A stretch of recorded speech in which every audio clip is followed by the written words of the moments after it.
Hello students, welcome back to engage with English. ഇന്ന് നിങ്ങൾക്ക് വളരെ പ്രധാനപ്പെട്ട ഒരു കാര്യവുമായിട്ടാണ് ഞാൻ വന്നിട്ടുള്ളത്. അതായത് ഓണപരീക്ഷ നമ്മുടെ മുന്നിൽ എത്തി നിൽക്കുകയാണ്. ഓണപരീക്ഷയിൽ ഇംഗ്ലീഷ് ഭാഷയിൽ, അതായത് ഇംഗ്ലീഷ് സബ്ജക്റ്റിൽ വളരെ പ്രധാനപ്പെട്ട ഒരു ചോദ്യമാണ് profile creation. Okay, profile writing. അപ്പോ നമുക്കൊരു ബയോഡാറ്റ കിട്ടിയാൽ എങ്ങനെ ഈസി ആയിട്ട് പ്രൊഫൈൽ എഴുതാം എന്നതിനെ കുറിച്ചാണ് നമ്മൾ നോക്കുന്നത്. അതായത് ഏത് പ്രൊഫൈലും ഇനി നമുക്ക് ഈ ക്ലാസ് കഴിയലോടുകൂടി എഴുതാൻ സാധിക്കും. 5 പ്രൊഫൈലുകൾ ഇവിടെ ഞാൻ കൊടുത്തിട്ടുണ്ട്. പ്രീവിയസ് ക്വസ്റ്റ്യൻസിൽ നിന്ന് ഞാൻ എടുത്ത 5 പ്രൊഫൈലുകളാണ് ഇവിടെ കൊടുത്തിട്ടുള്ളത്. ഇനി നമുക്ക് ഈ 5 പ്രൊഫൈലുകളിലും ചോദിച്ച കോമൺ ആയി വന്ന ഒരുപാട് കാര്യങ്ങൾ, അതിനെക്കുറിച്ച് എങ്ങനെയാണ് ഈസി ആയിട്ട് എഴുതുക എന്നത് നോക്കാം. ആദ്യമായി ഈ സ്ലൈഡിൽ കാണുന്നത് പോലെ പ്രൊഫൈൽ റൈറ്റിംഗ് ടെക്നിക്സ് ആണ് നമ്മൾ പഠിക്കാൻ പോകുന്നത്. ആദ്യമായി ബോൺ, ഒരാളുടെ ജനനം എങ്ങനെ എഴുതാമെന്ന് നോക്കാം. അതിന്റെ ക്വസ്റ്റ്യനിൽ അവിടെ കൊടുത്തിട്ടുണ്ട് ബോൺ എഴുതുന്നത് 15th September 1977 എനുഗു, നൈജീരിയ. അപ്പോ അഡീച്ചി എന്ന ഒരു റൈറ്ററുടെ ബോണാണ് അവിടെ കൊടുത്തിട്ടുള്ളത്. അദ്ദേഹം ജനിച്ചത് എപ്പോഴാണെന്നാണ്. അതൊരു സ്ത്രീയാണ്. ഓക്കെ, അപ്പൊ നമുക്ക് ആ ഒരു സെന്റൻസ് എങ്ങനെയാണ് പ്രൊഫൈൽ എഴുതുമ്പോൾ എഴുതാമെന്ന് നോക്കാം. ഓക്കെ, ഇതൊരു സ്ത്രീ ആയതുകൊണ്ട് അവിടെ ഞാൻ കൊടുത്തിട്ടുള്ളത് ഹി ഓർ ഷീ. അത് ആണാണോ പെണ്ണാണോ എന്നതിനനുസരിച്ച് നമ്മൾ സെലക്ട് ചെയ്യണം.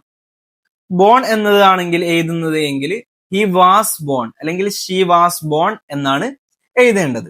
ഇനി കൃത്യമായൊരു ഡേറ്റ്, അതായത് ഡേ ഉണ്ടെങ്കിൽ, അതായത് 1 മുതൽ 31 വരെയുള്ള ഡേറ്റുകൾ ആ ഒരു ജനന തീയതിയിൽ ഉൾപ്പെടുന്നുണ്ട് എങ്കിൽ നിങ്ങൾ ഓൺ ആണ് ഉപയോഗിക്കേണ്ടത്. ഇതിനു മുമ്പിൽ ഓൺ ആണ് ഉപയോഗിക്കേണ്ടത്. On 15th September 1977. ഇനി 15th ഇല്ല, വെറും സെപ്റ്റംബർ അതുപോലെ 1977 ആണെങ്കിൽ നിങ്ങൾ ഓൺ അല്ല ഉപയോഗിക്കേണ്ടത്, ഇന്നാണ്. അതാണ് താഴെയുള്ളൊരു സെന്റൻസ് കൊടുത്തിട്ടുള്ളത്. She was born in September. Okay, ആ 15th, അതായത് 1 മുതൽ 31 വരെയുള്ള ഡേറ്റ് കൃത്യമായി, ആ ഒരു ഡേ കൃത്യമായി കൊടുത്തിട്ടുണ്ടെങ്കിൽ മാത്രം ഓണ് കൊടുത്താൽ മതി. ഇനി അവസാനത്തിൽ സ്ഥലത്തിന് മുമ്പ് ഇന്നാണ് കൊടുത്തിട്ടുള്ളത്. കാരണം ഇനോഗു എന്നുള്ള ഒരു സ്റ്റേറ്റ് ആണ്, വലിയൊരു സ്ഥലമാണ്. നൈജീരിയ കൺട്രിയാണ്. അപ്പൊ അങ്ങനെ വലിയൊരു സ്ഥലത്തിനെ കുറിച്ച് നമ്മൾ പറയുമ്പോൾ അതിനു മുമ്പ് ഇന്നാണ് ഉപയോഗിക്കുക. അതിനൊരു കൃത്യമായ ഒരു സ്ഥലത്തെ കുറിച്ചാണ്, ഏറ്റവും എക്സാക്ട് ലൊക്കേഷനെ കുറിച്ചാണ്, കൃത്യമായ ഒരു സ്ഥലത്തെ കുറിച്ചാണ് പ്രതിപാദിക്കുന്നതെങ്കിൽ നമുക്ക് അറ്റ് ഉപയോഗിക്കാവുന്നതാണ്. ഓക്കെ, അറ്റാണ് ഉപയോഗിക്കേണ്ടത്. അങ്ങനെ മൂന്നാമത്തെ സെന്റൻസിൽ വെറും വർഷം മാത്രമേ ഉള്ളൂ, ഡേയുമില്ല മന്തുമില്ല. വെറും വർഷം മാത്രമാണെങ്കിലും ഇന്നാണ് ഉപയോഗിക്കേണ്ടത്, ഓണല്ല ഇന്നാണ് ഉപയോഗിക്കേണ്ടത്. ഇനി അവസാനത്തതിൽ സ്റ്റേറ്റ് ഇല്ല, കൺട്രി മാത്രമേ ഉള്ളൂ. ഓക്കെ, എന്നാലും വലിയ സ്ഥലമാണ്, ഇന്നാണ് ഉപയോഗിക്കേണ്ടത്. എക്സാക്ട് ലൊക്കേഷൻ ആണെങ്കിൽ മാത്രമാണ് അറ്റ് ഉപയോഗിക്കേണ്ടത്. ഓക്കെ, അപ്പൊ ഇവിടെ എക്സാക്ട് ലൊക്കേഷൻ ഒന്നിലും ഇല്ലാത്തത് കൊണ്ടാണ് അറ്റില്ലാത്തത്. ഉദാഹരണത്തിന് ഒരു കൃത്യമായ സ്ഥലത്ത്, അതായത് ഹോസ്പിറ്റൽ സ്ഥിതി ചെയ്യുന്നത് കാഞ്ഞങ്ങാട് എന്നൊരു പ്രദേശത്താണ് എങ്കിൽ, അവിടെയാണ് ജനിച്ചത് എങ്കിൽ he was born at Kanhangad എന്നാണ് പറയുക. മനസ്സിലായല്ലോ അല്ലെ? അങ്ങനെയാണെങ്കിൽ താഴെ ഒരു ചോദ്യം നിങ്ങൾക്ക് വേണ്ടി കൊടുത്തിട്ടുണ്ട്. ബോൺ 1st February 1901 മിസോറി, യുഎസിലെ മിസോറി എന്ന സ്റ്റേറ്റിലാണ് ജനിച്ചത്. അതിനെ എങ്ങനെ നിങ്ങൾക്ക് സെന്റൻസ് ആക്കാം? അത് നിങ്ങൾ ഒരു ആണിൻ്റെതാവട്ടെ പെണ്ണിൻ്റെതാവട്ടെ രണ്ടും നിങ്ങൾ ക്രിയേറ്റ് ചെയ്ത് നോക്കുക, നിങ്ങൾക്ക് കിട്ടുന്നോ എന്ന് നിങ്ങൾ അതൊരു പരീക്ഷണം നടത്തേണ്ടതാണ്. അതിനുവേണ്ടി കൊടുത്തൊരു ചോദ്യമാണ്. അപ്പോൾ അത് നിങ്ങൾക്ക് കൃത്യമായി എഴുതാൻ പറ്റുന്നെങ്കിൽ ബോൺ, ഇനി നിങ്ങൾക്ക് ഏത് പ്രൊഫൈൽ വന്നാലും എഴുതാൻ പറ്റും. ഇനി അടുത്ത സ്ലൈഡ് നോക്കിയാൽ എഡ്യൂക്കേഷൻ ഓർ ആൽമ മാറ്റർ, അത് ആ വ്യക്തി പഠിച്ച വിദ്യാഭ്യാസത്തെ കുറിച്ച് ചോദിക്കുന്നതാണ്. Education Lincoln university, Columbia university, 2 യൂണിവേഴ്സിറ്റിയിൽ നിന്നാണ് പഠിച്ചിട്ടുള്ളത്. അങ്ങനെയാണെങ്കിൽ അത് ഒരു ആണിനെ കുറിച്ചാണ് ചോദിക്കുന്നത് എങ്കിൽ, അതായത് പ്രൊഫൈല് ആണിനെ കുറിച്ചാണെങ്കിൽ ഹി സ്റ്റഡീഡ് അറ്റ് എന്നാണ് ചേർക്കേണ്ടത്. പെണ്ണിനെ കുറിച്ചാണെങ്കിൽ ഷീ സ്റ്റഡീഡ് അറ്റ്. ബാക്കി അതിൽ കാണുന്നത് പോലെ തന്നെ Lincoln university and Columbia university എന്ന് എഴുതി കൊടുത്താൽ മതി. അപ്പോൾ എഡ്യൂക്കേഷനെ കുറിച്ചിട്ടാണെങ്കിൽ വളരെ സിമ്പിൾ ആയിട്ട് ഹി സ്റ്റഡീഡ് അറ്റ് അല്ലെങ്കിൽ ഷീ സ്റ്റഡീഡ് അറ്റ് എന്നാണ് നിങ്ങൾ ചേർക്കേണ്ടത്. അപ്പൊ താഴെ കൊടുത്തിട്ടുള്ള എഡ്യൂക്കേഷന്റെ ഒരു ക്വസ്റ്റ്യൻ നിങ്ങളൊന്ന് എഴുതി നോക്കിയേ. ഓക്കെ, അത് ഹി വെച്ചിട്ടും എഴുതണം, ഷീ വെച്ചിട്ടും എഴുതി പ്രാക്ടീസ് ചെയ്യണം. ഇനി അടുത്തത് സ്പൗസിനെ കുറിച്ചാണ്, അതായത് അവരുടെ ഇണകളെ കുറിച്ച്. ഭാര്യ ആണെങ്കിൽ ഭർത്താവിനെ കുറിച്ച്, ഭർത്താവാണെങ്കിൽ ഭാര്യയെ കുറിച്ച്. ഓക്കെ, അപ്പൊ ഇവിടെ സ്പൗസ് ജോർജിയാന ഹൈഡ് ലീസ് എന്നുള്ള ഒരു പെണ്ണിനെ കുറിച്ചാണ് പറയുന്നുള്ളത്. അപ്പോ എന്തായാലും ഈ പ്രൊഫൈൽ ഒരു ആണിനെ കുറിച്ചായിരിക്കും. അപ്പൊ നമ്മൾ എഴുതേണ്ടത് ഹിസ് സ്പൗസ് എന്നാണ്. അദ്ദേഹത്തിന്റെ ഇണ ആരാകുന്നു? ഈസ് ജോർജിയാന. ആ പേര് എഴുതി കൊടുത്താൽ മതി. അപ്പോ ഹിസ് സ്പൗസീസ് എന്നാണ് കൊടുക്കേണ്ടത്. ഇനി സ്പൗസ് എന്നുള്ളടത്ത് ഒരു ആണിന്റെ പേരാണ് ജോർജ് എന്നാണെങ്കിൽ അപ്പോ ഒരു ആ പ്രൊഫൈൽ ആരെ കുറിച്ചായിരിക്കും? ഒരു സ്ത്രീയെ കുറിച്ചായിരിക്കും. അപ്പോ ഹെർ സ്പൗസീസ് എന്നാണ് നിങ്ങൾ കൊടുക്കേണ്ടത്. ഓക്കെ, ജോർജ്, പിന്നെ ഇവിടെ പേരും ചേർത്ത് കൊടുത്താൽ മതി. അങ്ങനെയാണെങ്കിൽ താഴെ ഇവാറ എസ് എന്നുള്ള ഒരു ആണാണ് അവിടെ സ്പൗസ് ആയിട്ടുള്ളത്. അങ്ങനെയാണെങ്കിൽ നിങ്ങൾ ആ ഒരു സെന്റൻസ് എങ്ങനെയായിരിക്കുമെന്ന് എഴുതി നോക്കുക. ഓക്കെ, നിങ്ങൾക്ക് കിട്ടിയിട്ടുണ്ടാകുമെന്ന് വിചാരിക്കുന്നു.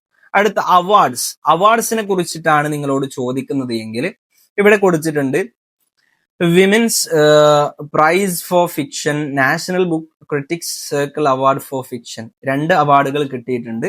അപ്പൊ ആണിനെ കുറിച്ചാണ് പറയുന്നതെങ്കിൽ ഹി ഗോട്ട് എന്നാണ് പറയുക. ഓക്കെ, ഇതൊരു സ്ത്രീയെ കുറിച്ചാണെന്ന് തോന്നുന്നു, കാരണം സ്ത്രീകളുമായി ബന്ധപ്പെട്ടതാണ്. അപ്പോൾ ഷീ ഗോട്ട്, അവൾ നേടി എന്നാണ് പറയേണ്ടത്. ബാക്കി അതുപോലെ ആ അവാർഡിന്റെ പേര് എഴുതി വെച്ചാൽ മതി. അപ്പോ അവാർഡിനെ കുറിച്ചാണെങ്കിൽ ഷീ ഗോട്ട് അല്ലെങ്കിൽ ഹീ ഗോട്ട് എന്ന് മാത്രമേ നമ്മളതായി ചേർക്കേണ്ടതുള്ളൂ. ഓക്കെ, അപ്പൊ താഴെയുള്ള അവാർഡ്സ് അത് നിങ്ങൾ എഴുതി കൊടുക്കുക. അത് നിങ്ങൾ ഹി വെച്ചിട്ടും അതുപോലെ ഷീ വെച്ചിട്ടും രണ്ടും എഴുതി പ്രാക്ടീസ് ചെയ്യുക. ഇനി ഫേമസ് വർക്ക്സ് അല്ലെങ്കിൽ മേജർ വർക്ക്സ് അല്ലെങ്കിൽ മൂവീസ്, ഇതുപോലുള്ള കാര്യങ്ങളാണ് അവിടെ ചോദിക്കുന്നത് ബയോഡാറ്റയിൽ ഉള്ളത് എങ്കിൽ അതെങ്ങനെയാണ് സെന്റൻസ് ആക്കുക? ഇവിടെ കൊടുത്തിട്ടുണ്ട് മൂവീസ് കോറ അൺഅഷെയിംഡ്, മാർഷാൽ, അതുപോലെ looking for Langston, black nativity. ഈ 4 മൂവീസ് അത് ആ ഒരു പ്രൊഫൈൽ നമ്മൾ ക്രിയേറ്റ് ചെയ്യുമ്പോൾ എങ്ങനെയാണ് സെന്റൻസ് ആക്കുക? അതൊരു ആണിനെ കുറിച്ചാണെങ്കിൽ his movies are. Okay, his movies are എന്നാണ് കൊടുക്കേണ്ടത്. പെണ്ണിന്റെ കുറിച്ചാണെങ്കിൽ her movies are. Okay, her movies are. ബാക്കി അതുപോലെ സിനിമാ പേരുകൾ എഴുതി കൊടുത്താൽ മതി. അതുപോലെ തന്നെയാണ് മേജർ വർക്ക്സുകളും. ആ മൂവീസ് എന്നുള്ളിടത്ത് മേജർ വർക്ക്സ് എന്നാക്കി കൊടുത്താൽ മതി. അതുപോലെ ഫേമസ് വർക്ക്സ് എന്ന് ചിലപ്പോൾ ചോദിക്കാം. അപ്പോൾ അവിടെ ആ മൂവീസ് എന്നുള്ളിടത്ത് ഫേമസ് വർക്ക്സ് ആർ എന്ന് കൊടുത്താൽ മതി. ഓക്കെ, അത് ആണാണോ പെണ്ണാണോ എന്നതനുസരിച്ച് ഹിസ്സോ അല്ലെങ്കിൽ ഹെറോ എന്ന് നിങ്ങൾ തീരുമാനിക്കുക. ഓക്കെ, ആണാണെങ്കിൽ ഹിസ് മേജർ വർക്ക്സ് ആർ, പെണ്ണാണെങ്കിൽ ഹെർ മേജർ വർക്ക്സ് ആർ. ഇനി ഫേമസ് വർക്ക്സ് ആണെങ്കിൽ ഹിസ് ഫേമസ് വർക്ക്സ് ആർ, പെണ്ണിൻ്റെതാണെങ്കിൽ ഹെർ ഫേമസ് വർക്ക്സ് ആർ. എന്നിട്ട് അവിടെ കൊടുത്തിട്ടുള്ള ബാക്കിയുള്ള ഭാഗങ്ങൾ അങ്ങനെ എഴുതി വെച്ചാൽ മാത്രം മതി. അപ്പൊ നിങ്ങളുടേതായ ചെറിയ ചെറിയ ഒരു ആഡിങ്സ് മാത്രമേ കൊടുക്കേണ്ടതുള്ളൂ. ഓക്കെ, അങ്ങനെയാണെങ്കിൽ താഴെയുള്ള മേജർ വർക്ക്സ് നിങ്ങൾ ഒരു സെന്റൻസ് ആക്കി എഴുതിയേ. അത് സ്ത്രീയുടേതായിട്ടും അതുപോലെ പുരുഷന്റേതായിട്ടും, ഹിസ് വെച്ചിട്ടും ഹെർ വെച്ചിട്ടും രണ്ടും നിങ്ങൾ എഴുതി പ്രാക്ടീസ് ചെയ്യുക. ഇനി അടുത്ത സ്ലൈഡിൽ known as, famous as, influenced by എന്നൊക്കെ ഒരു രീതിയിലാണ് ബയോഡാറ്റയിൽ ഉള്ളത് എങ്കിൽ വളരെ സിമ്പിൾ ആയിട്ട് നിങ്ങൾക്ക് ഇങ്ങനെ എഴുതിയാൽ മതി. പെണ്ണാണെങ്കിൽ ഹി ഈസ് നൗൺ ആസ്, ആണാണെങ്കിൽ ഹി ഈസ് നൗൺ ആസ് എന്ന് എഴുതണം. പെണ്ണാണെങ്കിൽ ഷി ഈസ് നൗൺ ആസ് എന്ന് എഴുതണം. എന്നിട്ട് അതിന് ശേഷം എന്താണോ സൂചിപ്പിക്കുന്നത് അത് അതുപോലെ എഴുതി വെച്ചാൽ മതിയാവുന്നത്. ഇവിടെ പോയറ്റ് ഓഫ് നാച്ചർ ആണ് ഉള്ളത്, അതുകൊണ്ട് പോയറ്റ് ഓഫ് നാച്ചർ എന്ന് എഴുതാം. ഓക്കെ, അതുപോലെ താഴെ കൊടുത്തിട്ടുള്ള ചോദ്യം ഇൻഫ്ലുവൻസ്ഡ് ബൈ എന്നാണ്. അപ്പൊ അത് നിങ്ങൾ തന്നെ എഴുതുക. ഇവിടെ നൗൺ ആസ് ചോദിക്കുമ്പോൾ നമ്മൾ അതിന് മുമ്പിൽ ഹി ഈസ് എന്ന് മാത്രമാണ് ആഡ് ചെയ്തത്. പെണ്ണാണെങ്കിൽ ഷീ ഈസ് എന്ന് മാത്രമാണ്, ബാക്കി അതുപോലെ എഴുതി വെച്ചതാണ്. അപ്പൊ ഇൻഫ്ലുവൻസ്ഡ് ബൈ എന്നാണെങ്കിൽ എങ്ങനെ, അതുപോലെ ഫേമസ് ആസ് എന്നാണെങ്കിൽ എങ്ങനെ, അത് നിങ്ങൾക്ക് സിമ്പിൾ ആയിട്ട് എഴുതാവുന്നതേ ഉള്ളൂ. അതുപോലെ ഒക്യുപ്പേഷൻ, തൊഴിലിനെ കുറിച്ചാണ് ചോദിക്കുന്നത് എങ്കിൽ അദ്ദേഹം ഒരു ഫിസിഷ്യൻ ആണ്, നോവലിസ്റ്റ് ആണ്. എങ്ങനെ പറയും? അതൊരു ആണാണെങ്കിൽ he is a physician and novelist, അതൊരു പെണ്ണാണെങ്കിൽ she is a physician and novelist. അവിടെ നമ്മുടേതായിട്ട് ആഡ് ചെയ്യേണ്ടത് ഹി ഈസ് എ അല്ലെങ്കിൽ ഷീ ഈസ് എ എന്നാണ്. അപ്പോൾ താഴെ ഒരു ഒക്യുപ്പേഷൻ കൊടുത്തിട്ടുണ്ട്, റൈറ്റർ പോയറ്റ്. അത് നിങ്ങൾ എഴുതി പ്രാക്ടീസ് ചെയ്യുക. അതുപോലെ ലോഞ്ച്ഡ്, എന്തെങ്കിലും ഒരു പുതിയ കാര്യം അദ്ദേഹം തുടങ്ങിയിട്ടുണ്ട് എങ്കിൽ ലോഞ്ച്ഡ് എന്ന് വെച്ചിട്ടാണ് ബയോഡാറ്റയിൽ ഉണ്ടാവുക. അദ്ദേഹം romantic age in English literature along with S T. Coleridge. S T. കോൾറിഡ്ജോടൊപ്പം ചേർന്ന് അദ്ദേഹം ഇംഗ്ലീഷ് സാഹിത്യത്തില് റൊമാൻറ്റിക് ഏജ് എന്നുള്ള ഒരു കാലഘട്ടത്തിന് രൂപം നൽകിയിട്ടുണ്ട്. അപ്പൊ അതൊരു ആണാണെങ്കിൽ ഹീ ലോഞ്ച്ഡ്, അപ്പൊ അതിനു മുമ്പിൽ ഒരു ഹീ മാത്രം ഇട്ട് കൊടുത്താൽ മതി, ബാക്കി അങ്ങനെ എഴുതിയാൽ മതി. അതുപോലെ പെണ്ണാണെങ്കിൽ ഷീ എന്ന് ഇട്ട് കൊടുത്താൽ മാത്രം മതി. അങ്ങനെയാണെങ്കിൽ താഴെയുള്ള ലോഞ്ച്ഡ് എന്നുള്ളത് നിങ്ങൾ പ്രാക്ടീസ് ചെയ്യുക ചെയ്തിട്ട്. അടുത്തത് പോയറ്റ് ലോറേറ്റ് ആണെങ്കിൽ, അതായത് അദ്ദേഹം ഒരു ആസ്ഥാന കവിയായി നിയമിക്കപ്പെട്ട ആളാണെങ്കിൽ അത് എപ്പോഴാണ് എന്ന് അതിൽ കൊടുത്തിട്ടുണ്ടാവും. ഇവിടെ കൊടുത്തിട്ടുണ്ട് ഇൻ 1843 ഇൻ ഇംഗ്ലണ്ട്.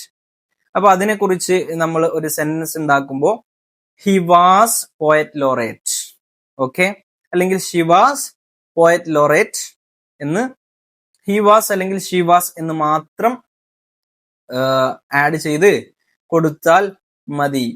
ഓക്കെ, അപ്പൊ താഴെയുള്ള പോയറ്റ് ലോറേറ്റിന്റെ നിങ്ങൾ സെന്റൻസ് ക്രിയേറ്റ് ചെയ്ത് പഠിക്കുക. ഇനി അവസാനമായിട്ട് ഡൈഡ് അല്ലെങ്കിൽ ഡെത്ത്. ഓക്കെ, അങ്ങനെ അവിടെ ബയോഡാറ്റയിൽ ഉണ്ട് എങ്കിൽ അതെങ്ങനെയാണ് നമ്മളൊരു സെന്റൻസ് ആക്കുക? അത് നമ്മൾ ബോൺ അല്ലെങ്കിൽ ബർത്ത്, ജനനത്തെ കുറിച്ച് പറഞ്ഞതുപോലെ കൃത്യമായ ഒരു ഡേയോട് കൂടിയുള്ള ഡേറ്റ് ആണെങ്കിൽ ഓൺ ആണ് മുമ്പിൽ കൊടുക്കേണ്ടത്.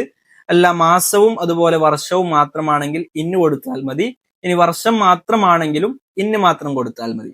ഇനി സ്ഥലം വലിയ സ്ഥലത്തെയാണ് സൂചിപ്പിക്കുന്നെങ്കിൽ ഇന്ന് കൊടുത്താൽ മതി. കൃത്യമായ സ്ഥലം സൂചിപ്പിക്കുന്നെങ്കിൽ മാത്രം അറ്റ് കൊടുത്താൽ മതി. അപ്പൊ ഇവിടെ ഹി ഡൈഡ്, അതൊരു ആണാണെങ്കിൽ ഹി ഡൈഡ് എന്നാണ് പറയേണ്ടത്. അതൊരു പെണ്ണാണെങ്കിൽ ഷീ ഡൈഡ് എന്നാണ് പറയേണ്ടത്. അപ്പോൾ നമ്മൾ ആ ഡൈഡ് എന്നതിന് മുമ്പിൽ അതൊരു ആണാണെങ്കിൽ ഹി എന്നും പെണ്ണാണെങ്കിൽ ഷീ എന്നും മാത്രം ആഡ് ചെയ്ത് കൊടുത്താൽ മതി. പിന്നെ ഡേറ്റ് കൃത്യമാണെങ്കിൽ അതായത് 1 മുതൽ 31 വരെയുള്ള ഡേറ്റുകളിൽ ഏതെങ്കിലും ഒരു ഡേ കൃത്യമായി കൊടുത്തിട്ടുണ്ടെങ്കിൽ on 6th January 1981 in Montreux Switzerland. Okay, അതൊരു വലിയ രാജ്യത്തെ ഒരു വലിയ ഒരു സ്റ്റേറ്റ് ആയതുകൊണ്ട് അവിടെ ഇന്നാണ് കൊടുത്തിട്ടുള്ളത്. അപ്പൊ ഒരു കൃത്യമായ ഒരു സ്ഥലത്ത് വെച്ചാണ് അദ്ദേഹം മരിച്ചതെങ്കിൽ, അതായത് ഒരു ഉദാഹരണത്തിന് പറയുകയാണെങ്കിൽ തളിപ്പറമ്പ എന്നുള്ള ഒരു സ്ഥലത്ത് വെച്ചാണ് അയാൾ മരിച്ചതെങ്കിൽ അറ്റ് തളിപ്പറമ്പ എന്നാണ് പറയുക. ഓക്കെ, ഒരു വലിയൊരു സ്റ്റേറ്റിൽ അതുപോലെ വലിയൊരു കൺട്രിയൊക്കെ സൂചിപ്പിക്കുന്നതാണെങ്കിൽ ഇന്നാണ് അവിടെ മുമ്പിൽ കൊടുക്കേണ്ടത്. അപ്പൊ താഴെ ഒരു ഡൈഡ് എന്നുള്ള ഒരു ഇത് കൊടുത്തിട്ടുണ്ട്. അത് 22nd May 1967 ആണ്. അപ്പൊ അത് നിങ്ങൾ സ്വന്തമായിട്ട് എഴുതുക. അതിൽ സ്ഥലമൊന്നും സൂചിപ്പിച്ചിട്ടില്ല, അവിടെ വെറും ഡേറ്റ് മാത്രമാണുള്ളത്. അത് നിങ്ങൾ എഴുതി പ്രാക്ടീസ് ചെയ്യുക. അപ്പോൾ ഇത്രയാണ് പ്രൊഫൈൽ റൈറ്റിംഗ് നമ്മൾ ചെയ്യുമ്പോൾ ശ്രദ്ധിക്കേണ്ട കാര്യങ്ങൾ. അതായത് ഏകദേശം നമ്മൾ പറഞ്ഞു കഴിഞ്ഞു. അപ്പോ ഇതിൽ നിന്ന് ഏത് വന്നാലും ഇനി നിങ്ങൾക്ക് സ്വന്തമായി സെന്റൻസുകൾ ഉണ്ടാക്കാൻ പറ്റണം. കാരണം ഉറപ്പായിട്ടും നമുക്ക് സ്കോർ ചെയ്യാൻ പറ്റുന്ന ഒരു ചോദ്യത്തിൽപ്പെട്ടതാണ് പ്രൊഫൈൽ റൈറ്റിംഗ്. അപ്പോൾ നിങ്ങൾ ഇത്തരം എക്സാം ടിപ്സുകൾ വേണമെങ്കിൽ ഈ ഒരു ചാനൽ സബ്സ്ക്രൈബ് ചെയ്യുക, ഷെയർ ചെയ്യുക. അതുപോലെ ഇനിയും ഇത്തരം എക്സാം ടിപ്പുകളുമായിട്ട് നമ്മുടെ ചാനൽ നിങ്ങളിലേക്ക് വരുന്നതായിരിക്കും. Stay tuned, see you soon.